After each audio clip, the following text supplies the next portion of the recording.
Warning: the stories in this podcast often contain violent and disturbing events. Listener discretion is highly advised.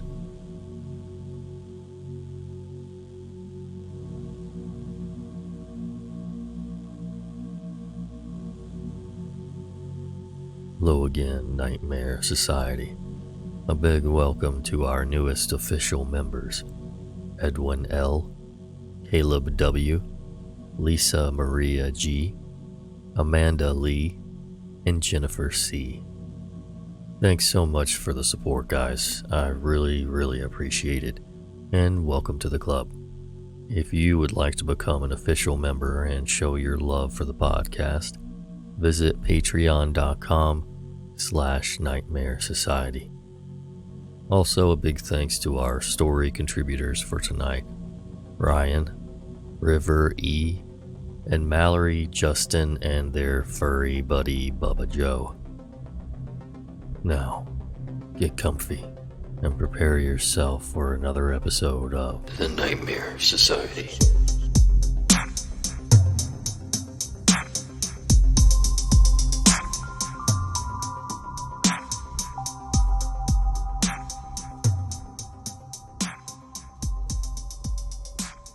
My parents were what you would call chronic hoarders.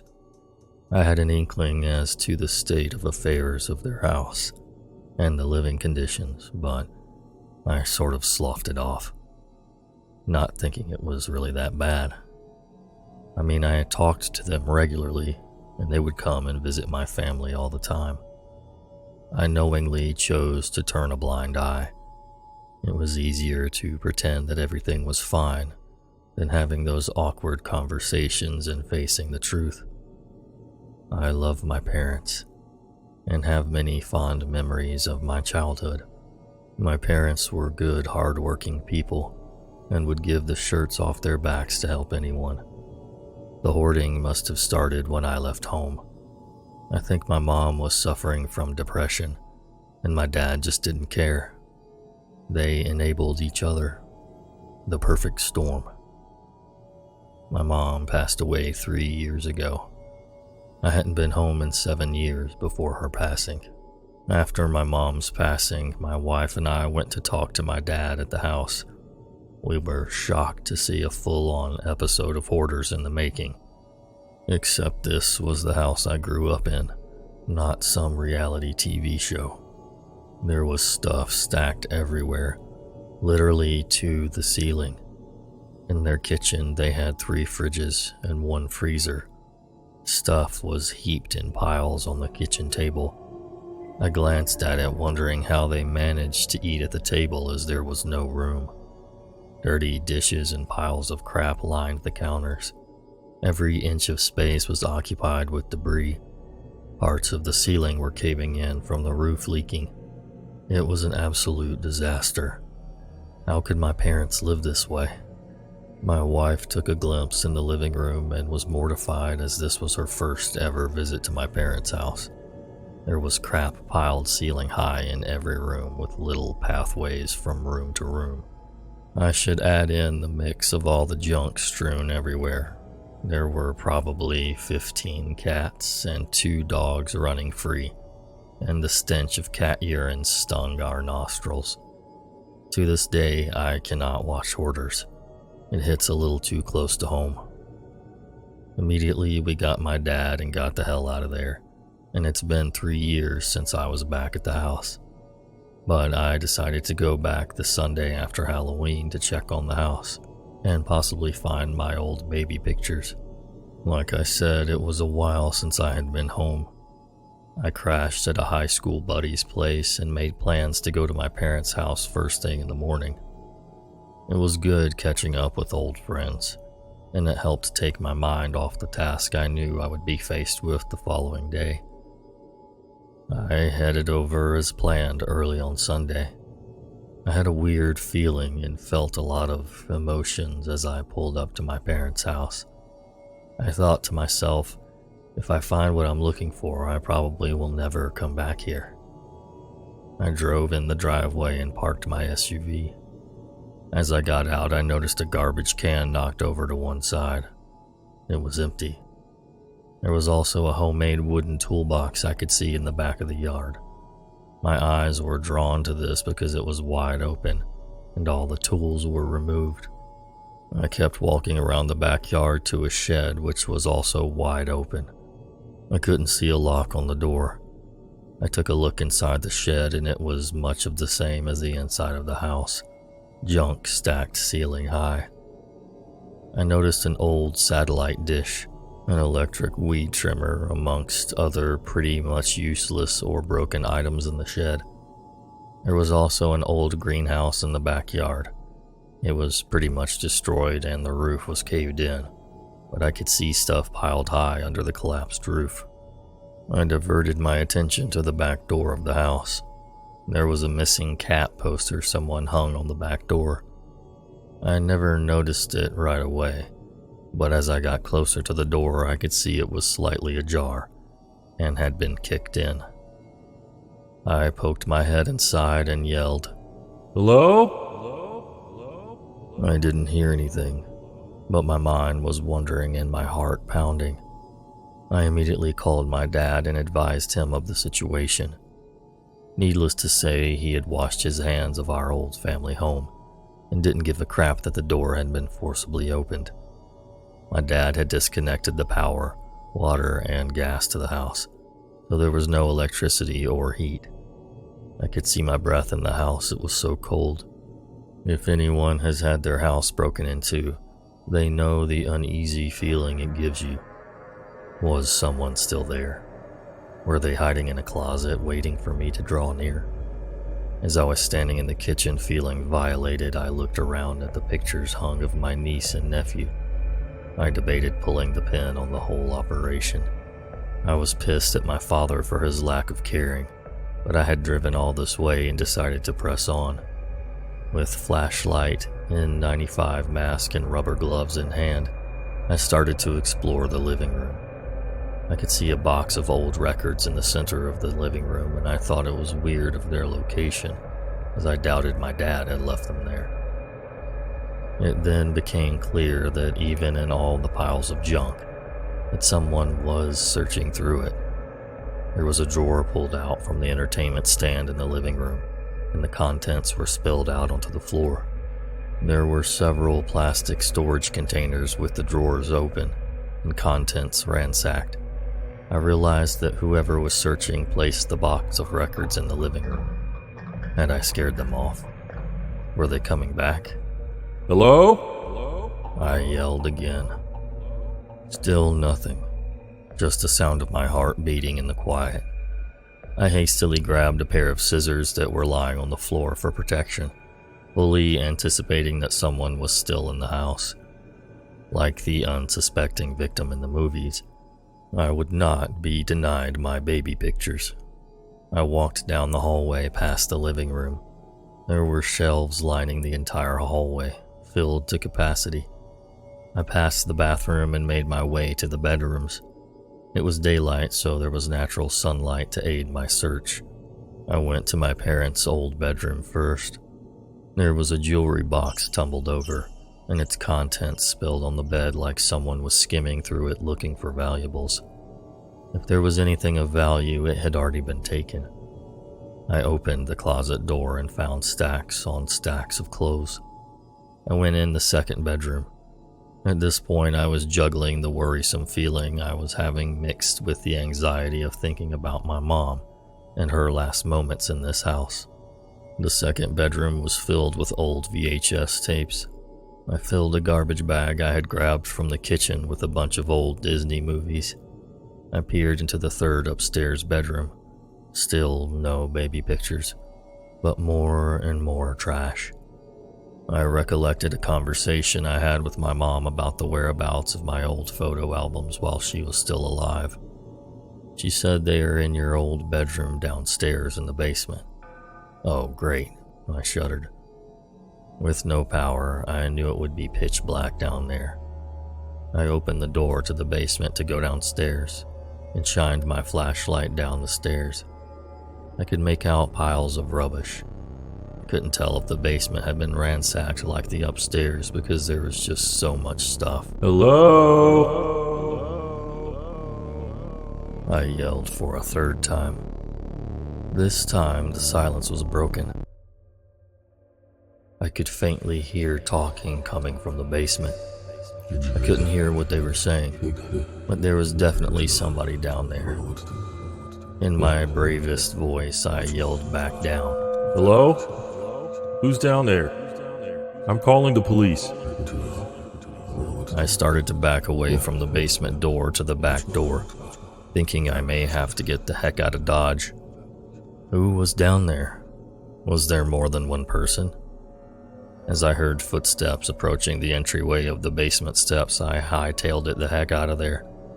I have never been so scared in broad daylight.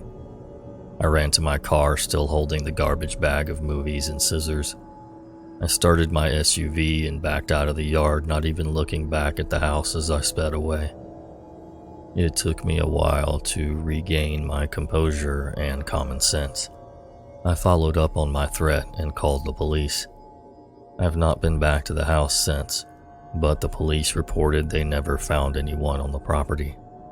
Talk about a mixed bag of emotions, as I want to catch whoever was breaking in, but also feel shame for the lifestyle my parents chose.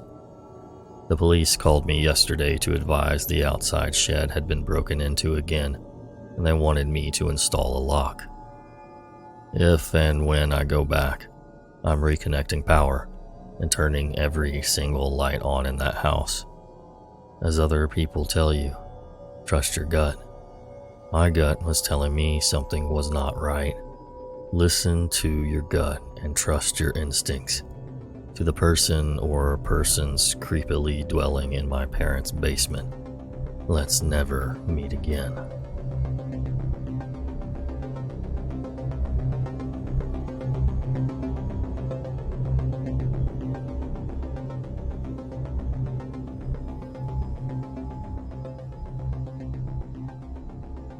Me and my uncle were like best friends when I was younger. We played video games together and stuff like that. One day he said he was going to come over. I was excited because I had not seen him in a long time. By the time he got to my house, it was dark outside. When he got there, we had dinner together and he asked me a question that still sends chill bumps down my spine. "Does your neighbor have a black van?" He asked. The scary thing was, a neighbor had moved over a month ago. We had just forgotten about it and went and played video games. After a bit, my parents went to bed, so it was just us downstairs, alone. About 30 minutes after my parents went to bed, we heard a knock on our window. By the way, there is a giant window by the TV we play video games with. So we looked and no one was there. After about 30 seconds or so, there was another knock. This time, instead of not seeing anyone out there, there was just a man watching us, face pressed against our giant window. My uncle is a pretty big dude, so when he said, "Get the fuck away from us," he ran off. After that, we went upstairs. Needless to say, I didn't sleep at all that night. In the morning, my uncle told me that that was the man he thought was our neighbor, the one with the black van.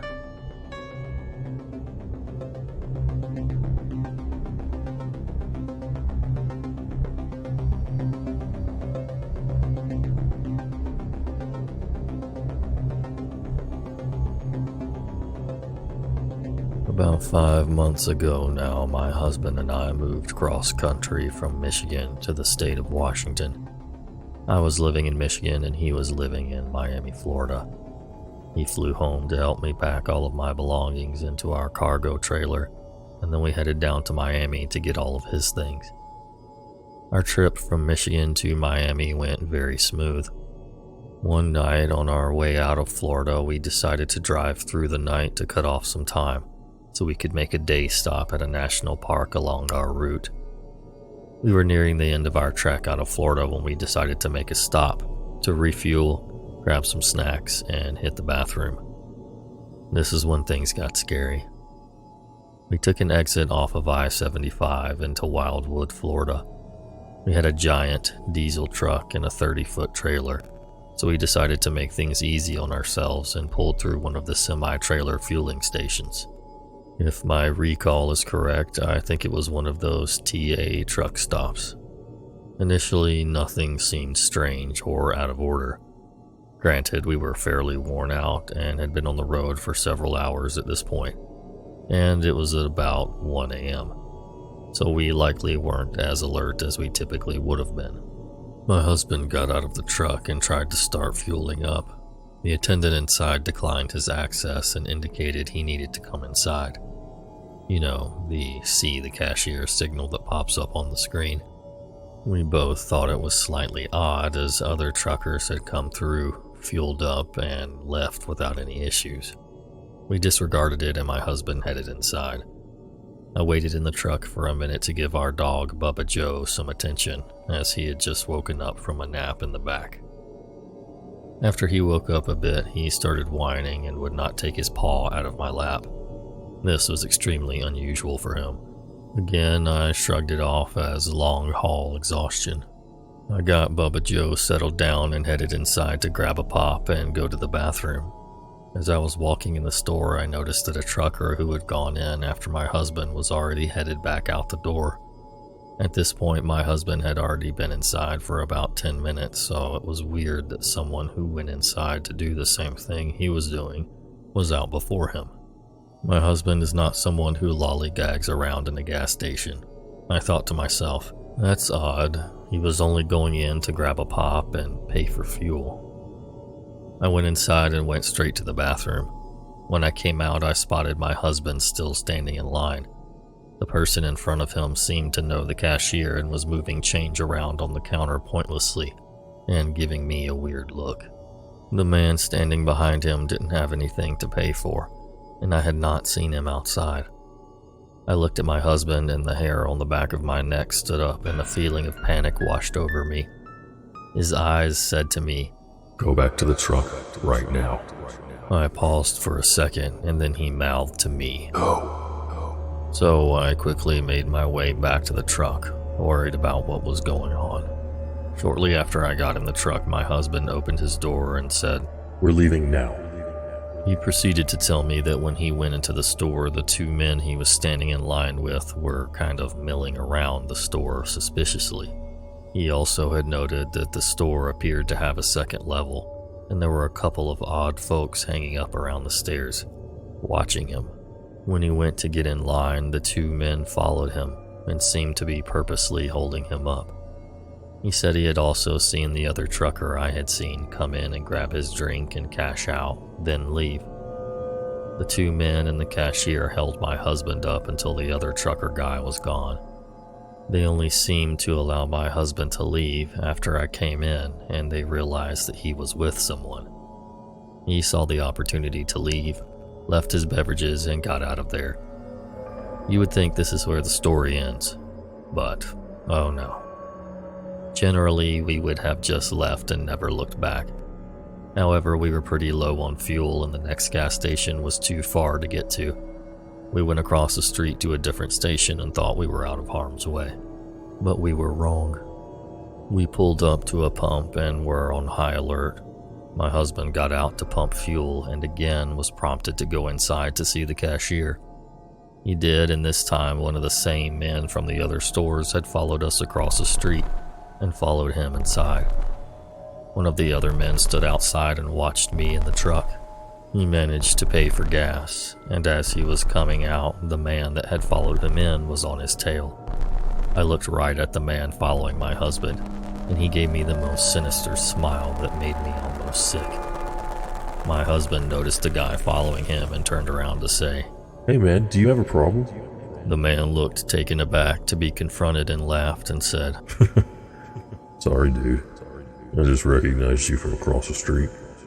The whole time this was going on, Bubba Joe had his head firmly rested on my shoulder from the back seat and was emitting a low growl. You could tell something was not right. After the confrontation, the man pretended to walk away, but only went to the corner of the gas station. My husband pumped fuel with hypervigilance. Fortunately, a few other cars had pulled up to get gas, and the men following us lost interest. I'm guessing there were now too many people around to make a scene. My husband finished fueling up the truck, and off we went back into the night, terrified, and now fully awake. We sat quietly for about 5 minutes, then theorized what could have possibly been going on in the second level of that gas station. I am almost too scared to know. Wildwood, Florida, and the sketchy folks running those 2 gas stations. Let's never, ever meet again.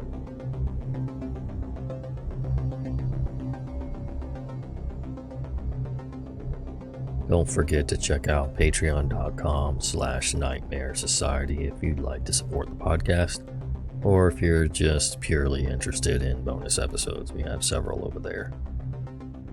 We've also got merch over on threadless.com. The link will be in the description. And also don't forget to follow us on our Instagram at Nightmare Society Radio. Thanks so much for listening. And until next time.